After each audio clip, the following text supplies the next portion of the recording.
ಅಧಿವೇಶನದ ಟೈಮಲ್ಲಿ ಕುರ್ಚಿ ಕಿತ್ತಾಟ ಬೇಡ ಅಂತ ಹೇಳಿ ಇಡೀ ಕಾಂಗ್ರೆಸ್ ಪಾಳಿಯ ಸೈಲೆಂಟ್ ಆಗಿತ್ತು.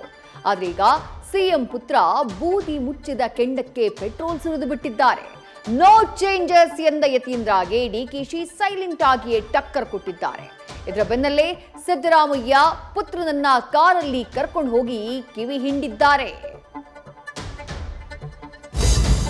ಬಿಟ್ಟರೂ ಬಿಡದಿ ಮಾಯೆ ಎಂಬಂತೆ ಕಾಂಗ್ರೆಸ್ನೊಳಗಿನ ಕುರ್ಚಿ ಕದನ ಕೂಡ ಮತ್ತೆ ಮತ್ತೆ ಪ್ರತಿಧ್ವನಿಸ್ತಾನೆ ಇದೆ. ಅದರಲ್ಲೂ ಸಿಎಂ ಪುತ್ರನ ಮಾತು ಸ್ವಪಕ್ಷದ ಹಿರಿಯರಿಗೂ ಇರಿಸು ಮುರಿಸು ತರಿಸಿದೆ. ಮತ್ತೊಂದು ಕಡೆ ಸ್ವಾಮೀಜಿಗಳು ಕೂಡ ಸಿಎಂ ಕುರ್ಚಿ ಕದನದಲ್ಲಿ ಮಧ್ಯಪ್ರವೇಶ ಮಾಡಿದ್ದು ತಮ್ಮ ನಾಯಕರ ಬೆನ್ನಿಗೆ ನಿಂತಿದ್ದಾರೆ.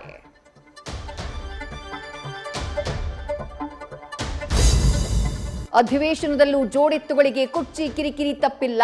ಪರಿಷತ್ನಲ್ಲಿ ಸಿಎಂಗೆ ವಿಪಕ್ಷ ನಾಯಕರ ವ್ಯಂಗ್ಯದ ಬಾಣಗಳು ತಟ್ಟಿದ್ರೆ, ಇತ್ತ ವಿಧಾನಸಭೆಯಲ್ಲಿ ಪ್ರತಿಧ್ವನಿಸಿದ ಸಿ ಅಶ್ವಥ್ ಹಾಡು ಡಿಕೆಶಿಯನ್ನ ಕಿಚಾಯಿಸಿತು.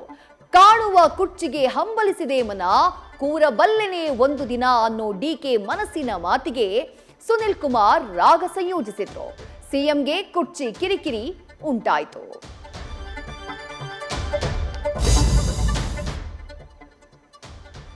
ಸಂಸತ್ ಕಲಾಪದಲ್ಲಿ ಮತಚೋರಿ ಪ್ರಕರಣ ಸದ್ದು ಮಾಡಿದೆ. ರಾಹುಲ್ ಮತ್ತು ಕೇಂದ್ರ ಗೃಹ ಸಚಿವ ಅಮಿತ್ ಶಾ ನಡುವೆ ತೀವ್ರ ವಾಕ್ಸಮರಕ್ಕೆ ಸಾಕ್ಷಿಯಾಗ್ಬಿಡ್ತು. ಅಮಿತ್ ಶಾ ಮಾನಸಿಕವಾಗಿ ಒತ್ತಡದಲ್ಲಿದ್ದಾರೆ ಅಂತ ಹೇಳಿ ರಾಹುಲ್ ಕೌಂಟರ್ ಕೊಟ್ಟಿದ್ದಾರೆ.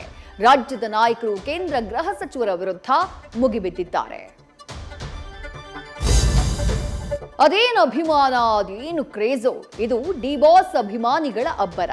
ಚಾಲೆಂಜಿಂಗ್ ಸ್ಟಾರ್ ದರ್ಶನ್ ನಟನೆಯ ಡೆವಲ್ ಸಿನಿಮಾಗೆ ಭರ್ಜರಿ ಓಪನಿಂಗ್ ಸಿಕ್ಕಿದೆ. ರಾಜ್ಯಾದ್ಯಂತ 350ಕ್ಕೂ ಹೆಚ್ಚು ಚಿತ್ರಮಂದಿರಗಳಲ್ಲಿ ಸಿನಿಮಾ ರಿಲೀಸ್ ಆಗಿದ್ದು, ದರ್ಶನ್ ಅಭಿಮಾನಿಗಳು ಹಬ್ಬವನ್ನೇ ಮಾಡಿದ್ದಾರೆ. ನ್ಯೂಸ್ ಫಸ್ಟ್, ನಿರ್ಭೀತಿಯಿಂದ ನಿಮ್ಮ ಪರವಾಗಿ.